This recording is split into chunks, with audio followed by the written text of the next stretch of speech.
Wrestling. I think this is one of the most overlooked areas that guys can make a difference right away, and it has nothing to do with technical skills. It has to do with mental awareness.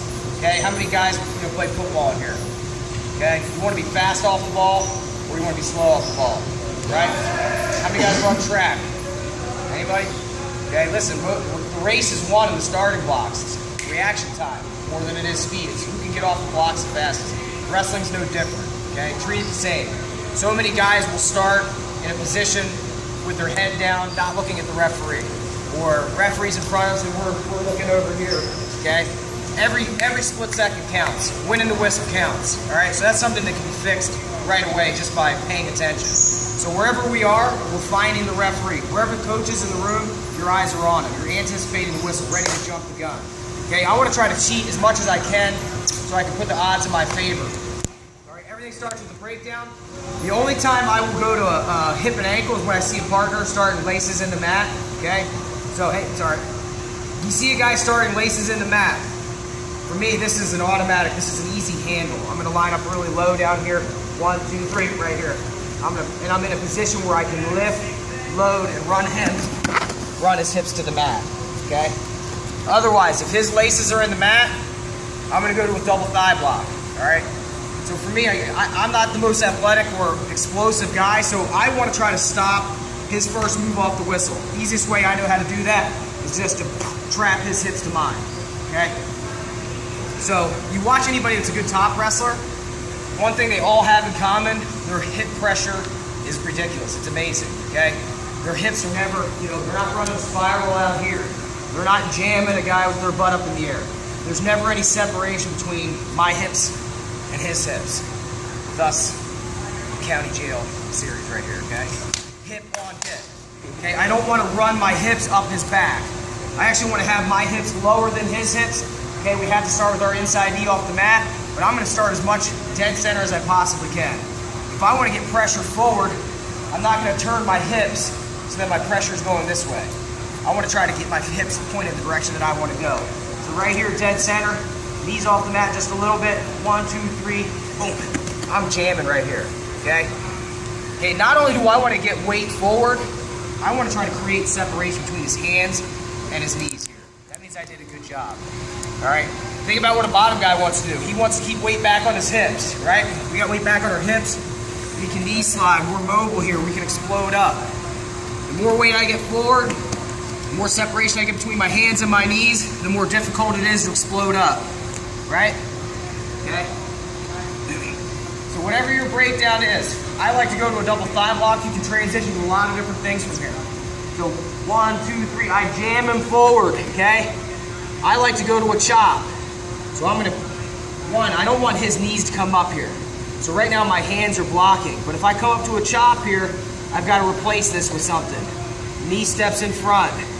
Knee steps in front here as I tight waist. Right here, chopping. Okay, using this knee to drive him down. Not falling to my hip. There's no pressure here. As he builds, I've got to build. Now we're back to where we were, and he's in a position where he can knee slide out of the way. So you can double thigh block to a chop. If you're Penn State, Cornell, these guys are awesome at, they jam you off the whistle, and then they go whoop, right here to a claw, okay? Anybody ever watch those guys wrestle? They all do the same thing. They're always right here. Not out here. Iowa guys, they're hip and ankle guys, right? A lot of those guys will jam off the whistle. Get your weight forward, transition down because there's no weight on your heels now. It's all on your hands. Run this up your butt, boom. Hips through them, okay? I don't care how you get them flat, as long as you get them flat. You gotta pick what works for you. Everybody's gonna be good at something different. Wrestling's not a one-size-fits-all sport. You gotta experiment and say, hey, this works for me, this doesn't work for me. All right, I like to chop. Whatever you wanna do, it's fine with me. Eventually, we're gonna be putting his left wrist on his back, okay? So once I get him flat, if I want his left wrist, my hips are actually gonna circle out to the right side, okay? So here, 1, 2, 3, boom.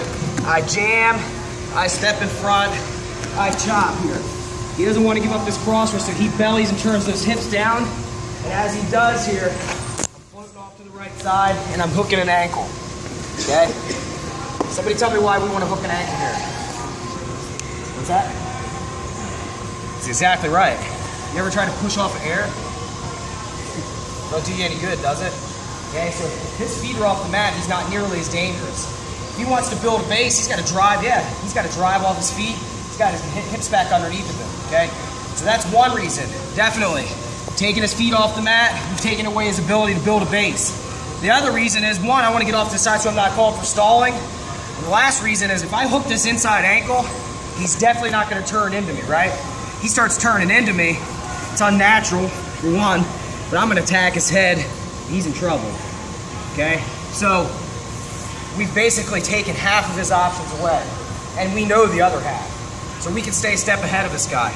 So this is the kind of stuff where, hey, maybe you're not the best athlete, but when you're in great position, your position will beat speed, strength, and athleticism all the time, okay? So I know which way he's got to go to build.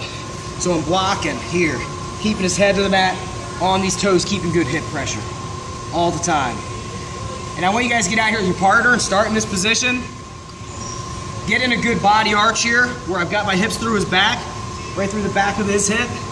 And then ask your partner if this has more pressure, and one time drop your chest on and put your chest on his back.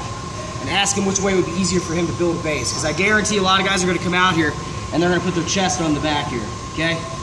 There's only 2 inches of hip separation, but it's enough for him to start to move his hips and build a base, okay? There's no pressure here.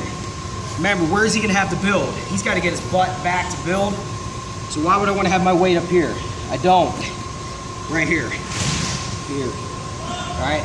It's as far as we're going to go. So whistle start, break down, coming out the side, hooking an ankle, hip pressure. All right, let's go. 1, 2, 3.